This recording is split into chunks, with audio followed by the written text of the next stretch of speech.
ரொம்ப வருத்தம். இப்படி ஒரு நடிகர் தன்னுடைய பிள்ளையை அருமையாக அறிமுகப்படுத்தி இருக்கிறார். அவர் அழகா இருக்கிறார், நல்லா வருவார். அவருக்கு உங்களுடைய அன்பையும் ஆதரவையும் நீங்கள் கண்டிப்பாக கொடுப்பீர்கள் என்று எனக்கு நம்பிக்கை இருக்கிறது. சாவித்திரி அவர்கள் அவர் மாதிரி ஒரு வாய்ஸ் பார்க்கவே முடியாது. அப்படி ஒரு தேனிமணிய பொருளுக்குள்ள சொந்தக்காரர் நடிகர் தினம் சாவித்திரி. அவர் பெத்தடி நாடிக்காகி வெலிகன் ஆஸ்பத்திரியில் நான் போய் பார்க்கும்போது 2 நிகழ்த்து இருக்காங்க. ஒரு தலையணை நிகழ்த்துக்கு தான் அந்த அம்மா இருக்காங்க. எல்லாம் பைப் வழியாக போயிட்டு இருக்கு. அந்த வாய்ஸ் எல்லாம் மாறி போச்சு. 1 வருஷம் 10 மாதம் அம்மா பாதிக்கிறேன். இந்த நிகழ்வு இந்த முரளி இறந்ததை விட அதிகமான சோகத்தை கொடுக்கக்கூடிய விஷயம் அவருடைய குடும்பத்திற்கு. முரளியை பற்றி நல்ல விஷயங்களை கேட்க கேட்க இன்னும் அந்த இழப்பு தான் அவங்க மனசுல அதிகமாகுங்கிறது எனக்கு தெரியும். ஏன்னா என்னுடைய தந்தை இறந்த போதும் இந்த மாதிரி ஒரு விஷயம் வச்சபோது இவ்வளவு நல்ல மனுஷரையா நம்ம இழந்துட்டோங்கிறது நமக்கு தெரிய ஆரம்பிச்சது. காலமெல்லாம் காலமாக ஒரு படத்துடைய படப்பிடிப்பு நடந்துகிட்டு இருந்தது. முரளிக்கு உயிர் பிரிகிற மாதிரி காட்சி. நாங்கெல்லாம் பக்கத்துல இருந்து ஒர்க் பண்ணிக்கிட்டு இருந்தோம். 3 அடி தூரத்துல இன்னும் ஒரு பெட்ல உண்மையிலேயே ஒரு ஆளுக்கு உயிர் போயிடுச்சு. அவருக்கு வயது 80க்கு மேல. அது முடித்து 30 நிமிஷம் கழிச்சு அந்த குடும்பத்தில் உள்ளவங்க எல்லாம் வந்து முரளியை தொட்டு கும்பிட்டு நன்றி நன்றி சொல்லிட்டு போனாங்க.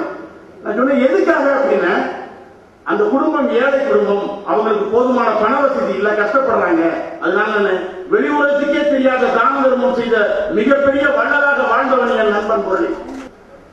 இதயம் படம் climax Egmore railway station shoot பண்ணிட்டு இருந்தோம். அந்த கிளைமேக்ஸ்ல எனக்கு தான் பெரிய டைலாக். அவர் ட்ரெயின்ல ஏறி அழுதுகிட்டு கண்ணை தொடச்சிக்கிட்டு டாட்டா காமிப்பாரு. அந்த ஷாட்டை தான் டிவியில போட்டு காமிச்சிட்டு இருந்தாங்க. அதை பார்க்கும் போதெல்லாம் எங்க வீட்டில் நாங்கள் எல்லாருமே அழுதுகிட்டே இருந்தோம். நான் நிறைய நகைச்சுவை பண்றேன், ஆனா அப்பப்போ ரொம்ப தாங்க முடியும். அவ நிறைய நடிச்சிருக்கிறாங்க. அவர் இறந்த செய்தி கேட்டேன். குடும்பம் கூட அவர் 4 நாள் அழுதுகிட்டே இருந்தேன்.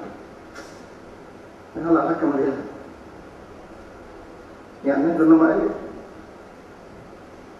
அவங்களுக்கு யாரும் சொல்ல யாருமே முடியாது. குடும்பத்துக்கு இந்தியாவில் பாடல் வரி வருவாங்க.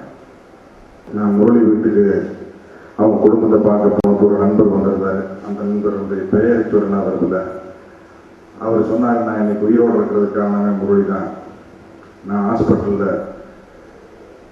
இதயம் பாதிக்கப்பட்டு படுத்திருந்த போது கேள்விப்பட்டு, கேட்டாலே உதவி செய்த இந்த காலத்தில் கஷ்டம், கேள்விப்பட்டு முரளியை தேடி மொத்த ஆபரேஷன் செலவையும் ஏற்றுக்கிட்டு கூடவே எனக்கு கவனிச்சாரு.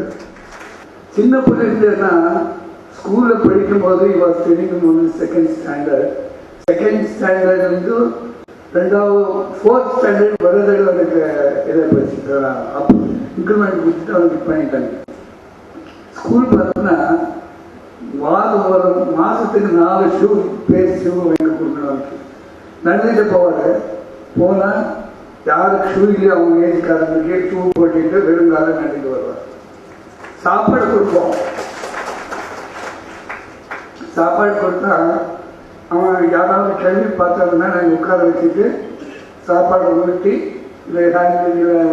நாப்கினை படிச்சுட்டு வீட்டுக்கு சாயந்தரம் வருவார். பசிக்கிட்ட மாறுங்க. ஏன் நான் சாப்பாடு அது யாரை கேள்வி வச்சு கூச்சிட்டேன்.